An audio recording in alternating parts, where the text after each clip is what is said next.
Bonjour, je m'appelle Fanny Auger et je suis la directrice de la marque Nature et Découverte. Et aujourd'hui, je vais vous raconter un petit peu mon parcours. Dis bonjour Sabine. Bonjour Sabine. J'ai grandi dans une petite ville un peu plus loin que Metz, à la frontière presque du Luxembourg et de l'Allemagne. J'entends souvent parler aux infos parce que c'est des régions un petit peu sinistrées par la crise. Et j'ai grandi dans un collège et un lycée de ZEP. 54 Meurthe-et-Moselle comme il dit, 55 la Meuse, 57. Donc quand j'étais petite, je savais pas exactement quel métier je voulais faire, mais je savais que je voulais être libre, que je voulais voyager et puis que je voulais vivre une vie qui me ressemble à moi et qui n'est pas dictée par la télévision, tous les trucs sociaux, etc. Je voulais vraiment tracer mon chemin à moi. Et j'utilise souvent la métaphore des chemins de traverse. Je crois qu'il faut vraiment les prendre, il faut suivre son instinct, ne jamais perdre de vue son instinct et finalement se perdre dans la bonne direction. Mais personne dit ça. Jamais de la vie. Alors, il y a une phrase moi, qui m'inspire énormément qui dit « Ils ne savaient pas que c'était impossible, alors ils l'ont fait ». C'est pas vrai. Je voulais faire un truc assez pratique et puis mon copain de l'époque me dit, il était à Sciences Po, il me dit « Mais pourquoi tu ferais pas Sciences Po ?»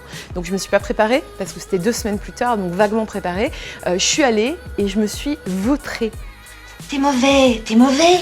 Et ça m'a donné une niaque, et moi je crois énormément à ça, à cette énergie, à cette niaque de rebondir après un échec et de me dire, tu sais quoi, l'année prochaine, moi je passerai Sciences Po Paris et je l'aurai. Moi le week-end je bossais, j'étais hôtesse d'accueil, j'étais gilet rouge à la gare Montparnasse, je faisais plein de choses pour gagner de l'argent en fait, mais pourtant je me levais à 5h du mat pour réviser, je me couchais tard et pendant l'année de ma maîtrise à la Sorbonne en lettres, j'ai préparé le concours de Sciences Po et de toutes mes copines, je suis la seule à l'avoir eu.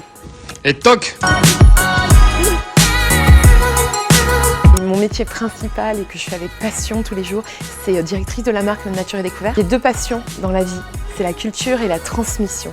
Donc ça fait 7 ans que j'étais entrepreneur dans la culture justement. J'ai monté à Paris une petite école pour apprendre ce qu'on n'apprend pas à l'école pour les adultes qui s'appelle The School of Life. Et je suis prof à Sciences Po Paris aussi, je suis encore entrepreneur, j'ai 3 boîtes. Alors là, chapeau, hein. Waouh, waouh, waouh. C'est pas parce qu'on vient de ZEP, parce qu'on est une fille, parce que on n'a pas forcément toutes les cartes en main à la base, qu'on peut pas cartonner et finalement tracer un parcours professionnel incroyable. Moi j'ai vécu à Dubaï pendant longtemps, j'ai vécu à Milan, Beyrouth, Boston, Paris. Je parle plusieurs langues, j'ai fait tout ce qui me plaisait et je crois que ça c'est ma plus grande fierté. C'est ce goût de l'amour, ce goût donc qui m'a poussé aujourd'hui à entreprendre une construction mécanique, mais demain, qui sait, peut-être simplement à me mettre au service de la communauté, à faire le don de soi.